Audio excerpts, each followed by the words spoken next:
There is a detailed case study in the reading material that accompanies this session. What I would like to do is not go through the case in detail, because it's there for you to read and for you to analyze, but I thought since we have already had quite a bit of discussion on what this e-governance project management is all about, we can spend a few minutes looking at this project and understanding what its problems are. So this case is based on a real life e-governance initiative, except that for our documentation purposes we are calling it an imaginary government department of free farming. We'll call it DFF. This department provides support to the farmers, as the name of the department itself indicates. This department entered into an agreement with a research institution from the United Kingdom under the UK body's Global Digital Divide Reduction Program. So together this department, DFF, and the research body, they came together and came out with a project idea called eFarmFlow. The idea was to ensure free flow of information at various levels for the empowerment of farmers, especially the marginalized farmers. Before the eFarmFlow services was offered,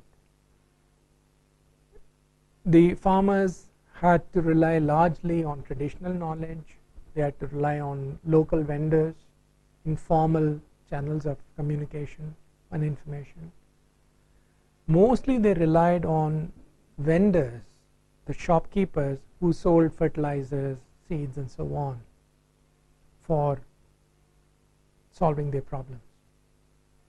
This eFarmFlow was an action research project to develop sustainable ICT solution for livelihood empowerment by ensuring flow of timely information on agricultural practices to farmers, and it was conceptualized somewhere in 2006 and initiated in one of the blocks of a state in India in 2007. Since it was an action research project, the department was involved, the research council was involved, a leading university in UK also was involved, and of course there was a private software vendor who developed the solution. What was the objective of the project? It was to help farmers in their financial transactions with relevant stakeholders and agencies, and also to develop the financial profile of the farmers under the broad objective of bridging the digital divide. How was the functionality of this e-governance project finalized? The design process was very participatory.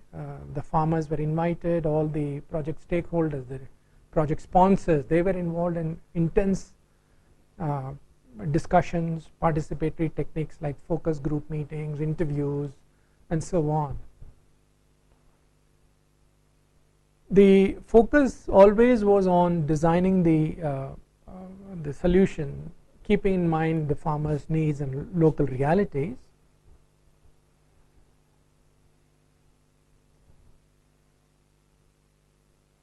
And this process helped in identifying a lot of gaps and in identifying what exactly the farmers required. What was initially planned as a 6-month implementation period stretched to more than 1 year, and as an outcome of all the deliberations with the farmers, what happened was what the farmers wanted was a device through which they could exchange information, audio visual information, on their problems and issues relating to agricultural practices with experts. They wanted a device through which they could interact with agricultural experts rather quickly and get timely input and solution to their problem. Since this was the requirement, the eFarmFlow was designed on a mobile platform. It was an Android application which required the use of smartphones. What the farmers could do was to record their query or capture the picture of a crop, perhaps, for instance, and then send it to an agricultural expert, designated agricultural expert, and then get back response. The idea was to get back the response within 24 hours. This was rolled out in 2008, about 2 years after it was conceptualized, and it went on till 2009. That means the entire life of the project was 1 year. There was no money beyond 2009 to run this. The farmers were not willing to pay for the services. The implementing agencies from the United Kingdom were in a hurry to hand over the project to the government department so that they could wrap up and leave.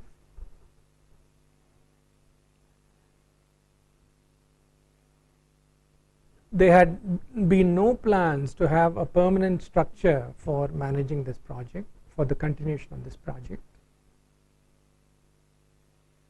So after just 1 year of use, of very limited use, the project came to an end in 2009.